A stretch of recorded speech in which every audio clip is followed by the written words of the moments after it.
I want to know for the people, man, who are watching, what would this mean for LeBron James's legacy if this is true? If he's on this, Balco, this new juice.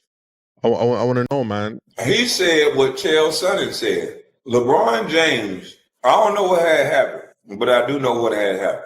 Kevin Garnett says LeBron James is on that Balco, that new juice. Kwame Brown just kicked down a door that the mainstream NBA media has been tiptoeing around for years. Once you see the facts laid out like this, you realize exactly why no one at ESPN dares to touch the subject. This isn't about looking for a conviction or proving guilt. It is about analyzing the patterns, the timing, the remarks from peers, and why the conversation instantly dies whenever LeBron's name is attached to it. When you have multiple voices from completely different corners of the sports world pointing at the same smoke, the smoke itself becomes the story. The media strikes again. Slap Jeff Teague down. That nigga described everything to the T. Y'all remember in Miami? That Miami LeBron was on steroid. Remember, he was a little bit slow. He was big. They started testing for HGH. He said it all. They started testing for HGH.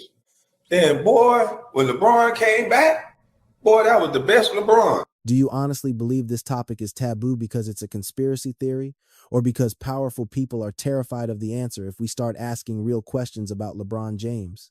I said, Jeff Teague don't want his show no damn more. Oh, yeah. They would have shut it down. That's the first thing I said. I said, ooh. I saw that. I couldn't believe it. I'm like, who the hell done gave Jeff Teague a bad batch of that guy chronic? This damn sure going to end his career. Oh, yeah. He was just on the money train talking about Kobe. And then this got the nerve to flip it and start talking about LeBron. I said, boy, I wonder what. This must be high as. I thought he must be out of his mind. Now, Kwame Brown didn't originate these claims.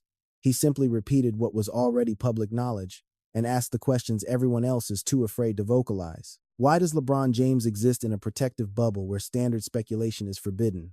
We dissect and analyze every other superstar in history from every conceivable angle. He said what Chael Sonnen said. LeBron James, I don't know what had happened, but I do know what had happened. LeBron James with the Cleveland Cavaliers. He went down to Miami to get in shape. He was down there for about 2 weeks. So he came back, turned into Superman again.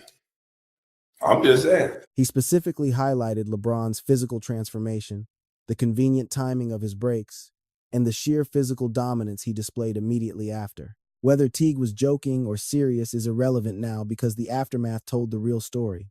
Within hours, he was backpedaling at Olympic speed, claiming it was all just comedy. Damn, that was almost as bad as Darvin Ham when he said "whip it out." Huh? Yeah, that was crazy. My bad. Crazy. That was crazy. Yeah. But the way KG said it and the way Paul Pierce reacted to it, it's kind of like, we knew about this. Like, he didn't say, "Whoa, what are you talking about?" Like, there was no reaction to it. If it was truly just a joke, why was the retraction so aggressive?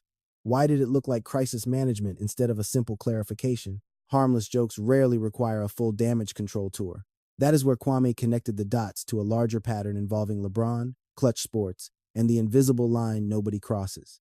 If the world understood what LeBron did, like other basketball players will hear what LeBron does and go, well, yeah, but that doesn't matter, right? It's like a baseball player and you're hitting a stick out of the way. It doesn't matter. It's like, no. If you knew what these performance enhancers did, then you would know why it does matter. What do you think he's there's doing? only one, we have the same drug guy, if you will. I know exactly what he's doing. But there's only one golfer. Please tell. There's only one golfer. I'm not going to, but there's only one golfer that follows the big three. The big three is EPO, growth hormone, testosterone. That's the Lance Armstrong diet. There's one golfer, but it's Tiger Woods. Like, yes, it does matter. People will say it all the time, it doesn't matter. John Daly won it. It's like, it matters. Trust me that it matters. EPO matters. It's the reason LeBron takes it. It matters. And if other basketballers understood what it did, EPO increases your red blood cells, which gives you endurance so you can play all game long. You can shoot in the fourth More quarter red blood just like cells, you more shot in the oxygen fourth in your minute. red blood cells. Okay, got you. It's the king of performance enhancers. It is the king of performance enhancers. Then you have Chael Sonnen, not an NBA guy chasing clicks, but a UFC fighter openly stating that he and LeBron allegedly used the same supplier. That is not a subtle hint. That is a direct accusation. The wild part is that Sonnen said this publicly and repeatedly, yet he never got sued. He stood his ground. That silence speaks volumes. If a claim is completely baseless and damaging to a billion-dollar brand, the lawyers usually arrive immediately. Brown also brought up Kevin Garnett, who famously joked about LeBron being on Balco, the new juice. You can call it locker room trash talk, but notice how the jokes always hit the exact same target. Notice how they all orbit the same Miami era, the same physical leap, the same mysterious trips, and the same media silence. That is where Kwame really dug in. He focused on the Miami transformation. LeBron leaves Cleveland for a short period and returns bigger, stronger, faster, and more durable than humanly possible. We are talking about a man who was already a genetic anomaly, effectively leveling up physically in his late 20s while playing a punishing style of basketball. He drives to the rim constantly, absorbs contact, and bounces back night after night, season after season. No one is saying this proves guilt. The point is that the players noticed. When actual athletes notice something, it carries more weight than fan theories. These guys know the limits of the human body and what normal recovery looks like. Many of them quietly acknowledge that LeBron's physique during that stretch did not look natural. The HGH testing timeline is another piece of the puzzle. Sonnen mentioned it. Jeff Teague hinted at it. And fans have been connecting the dots for years.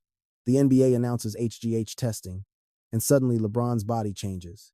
He remained elite, but he was noticeably slimmer and less bulky. He looked less like a superhero.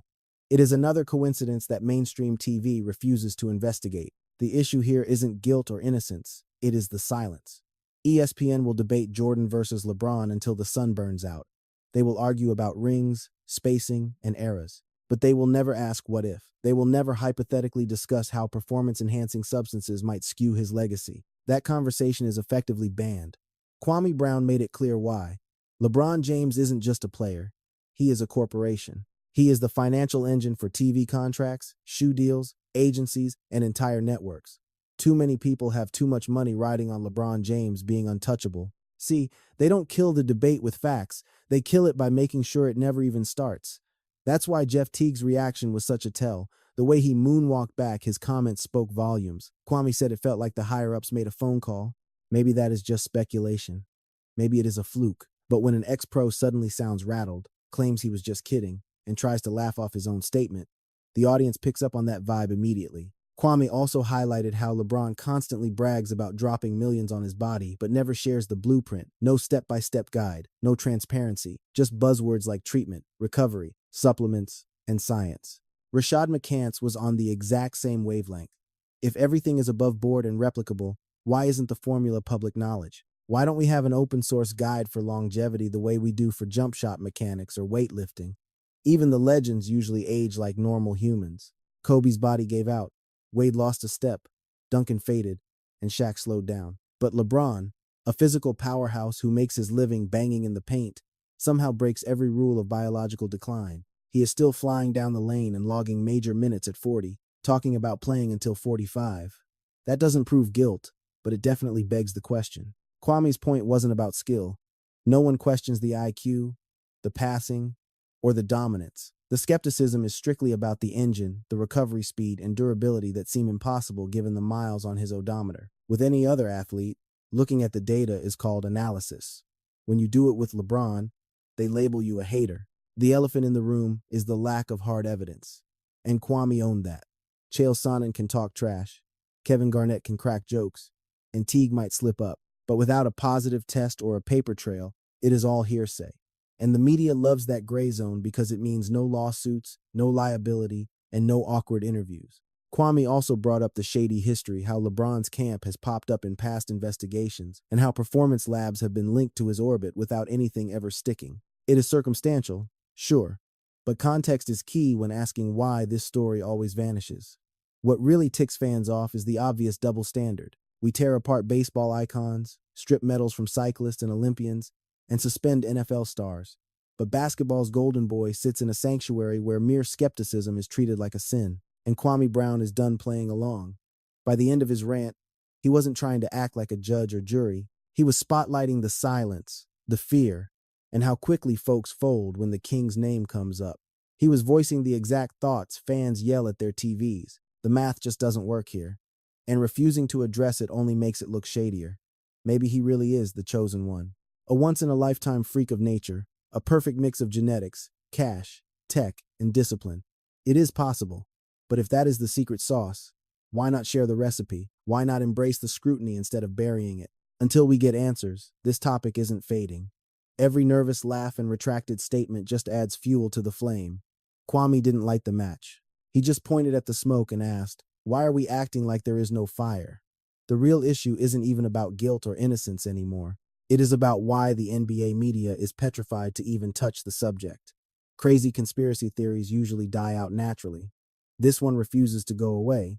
LeBron's career has always been polarizing. To his stands, he is a god beyond critique, beyond debate, beyond reproach. To the rest, this highlights a harsh reality. Greatness shouldn't shield you from questions. When legends like Charles Barkley start hinting at doubts, you know it is not just blind hate. This is about historical record and accountability.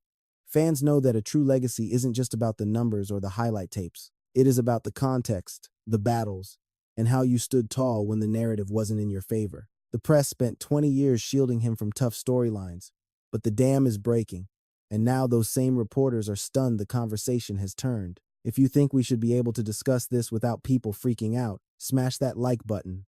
If you are sick of the selective outrage, subscribe and let me know your take in the comments. Is LeBron James a genetic lottery winner, or is modern sports science doing a lot of heavy lifting behind the scenes?